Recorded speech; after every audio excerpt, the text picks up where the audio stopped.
Hello, good evening. So आता मी चालले जे मी कालपासून सांगते तुम्हाला की रामेश्वराच्या देवळात आमच्या महाप्रसाद आहे. तर मी तिथे चालले आहे.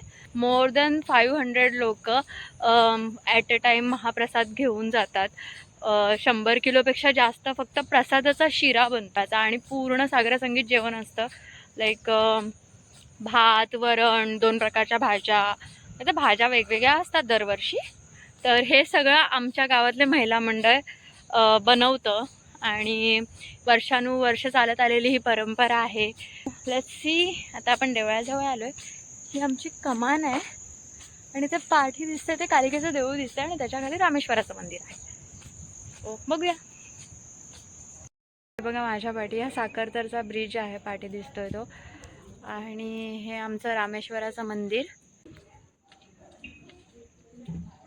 आमचा रामेश्वर महाप्रसादासाठी नटलाय.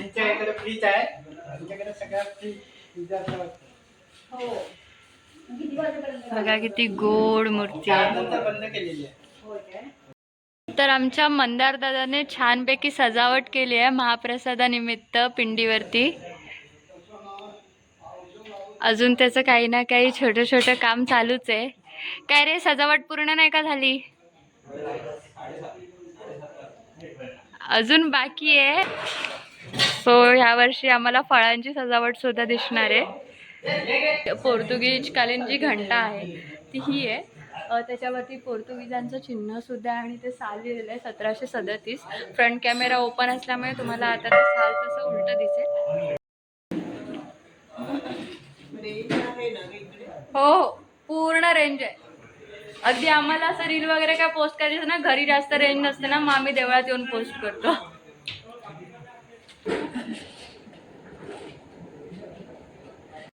आता देवळात मला एक नवीन माहिती मिळाली आहे की इथे एक सांड ठेवलेली आहे. आता त्याला काय म्हणतात ते नाना काकांकडून आपण विचारून घेऊया. शेट्टी घराण्याची जे मूळ पूज होतं शेट्टी घराण्याची, त्याच्या नावाने सांड ठेवलेले आणि तो आकार म्हणतात. शेट्यांचा आकार म्हणून तो आहे. त्याच्यावर नारळ फिरून आल्यानंतर त्याच्यावर नारळ फिरवून नंतर कुठलाही कार्यक्रम चालू होतो. तो पिंडीवर ठेवला जातो. नंतर कार्यक्रम चालू करतो.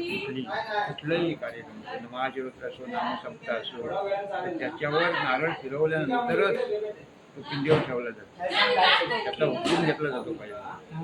सो मी शेट्टी असून मला हे पहिल्यांदा माहिती समजली. नाही तर मला वाटत होतं की ती फक्त एक सांड आहे. आज पहिल्यांदा मला हे नाना काकांमुळे समजलेलं आहे. तर आपण गणपतीचा डे 2 आहे. माझा गणपती कितपर्यंत आला सांगा.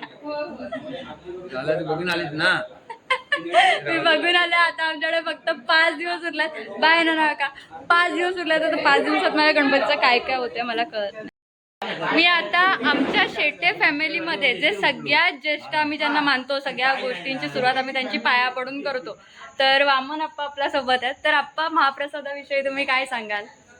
महाप्रसादामुळे हा जो काय जगात चालतं की नाही, प्रत्येक देवळात कुठच्याही बाबतीत आज त्या आमचा हा पहिल्यापासून म्हणजे बरेचशे वर्ष हा रामेश्वराच्या देवळात महाप्रसाद चालू झालेला आहे आणि तो चांगल्या रीतीने महाप्रसाद होतो.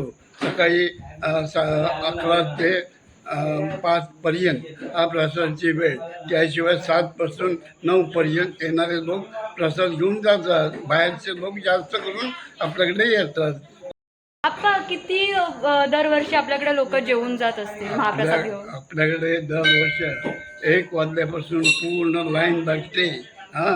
तर जवळजवळ 500,000पर्यंत जातात. थँक्यू आप्पा, थँक्यू सो मच. तर मी आता कालिकेच्या देवळात आहे, जिथे हा महाप्रसाद आम्ही म्हणजे बनवतात महिला मंडळ सगळं. तर इथे आमच्या मातोश्री बसल्या आहेत, आवरावर करतायत. तर सांगा, सकाळपासून आपण काय काय केले, काय काय भाज्या बनवल्यात ते सांगा जरा आम्हाला. 250 किलोचा भात झाला आणि परत जवळजवळ 150 किलोची भाजी झाली.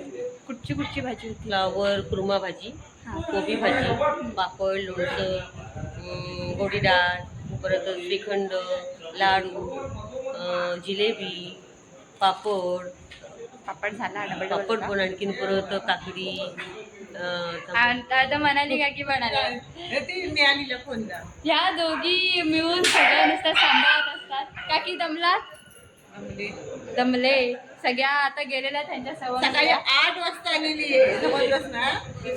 ते सकाळी 8 वाजता काकी मम्मी सगळ्याजणी आलेल्या आहेत घाई गडबड करून.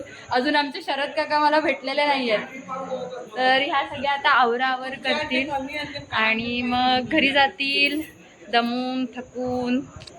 सो असा आमचा महाप्रसाद आहे. आता जसं आप्पांनी सांगितलं आपल्याला की 500पेक्षा जास्त लोक आपल्याकडे जेवून जातात महाप्रसाद घेऊन जातात. 1000पेक्षा आज पाऊस म्हणून कमी पाऊस म्हणून ह्या वर्षी असं झालं की खूप पाऊस पडत होता, त्याच्यामुळे लोक खूप कमी आली, पण असतात बऱ्यापैकी खूप जास्त लोक येऊन जातात. आणि हा महाप्रसाद सगळ्यांना माहिती आहे आणि अनेकशे लोक चांगले चांगले रत्नागिरीतले प्रतिष्ठित लोक आम्हाला देवळाला श्रीखंड तेल किंवा जे जे उपयोगाला येतं महाप्रसादाला ते सगळं पाठवत असतात, दान करत असतात.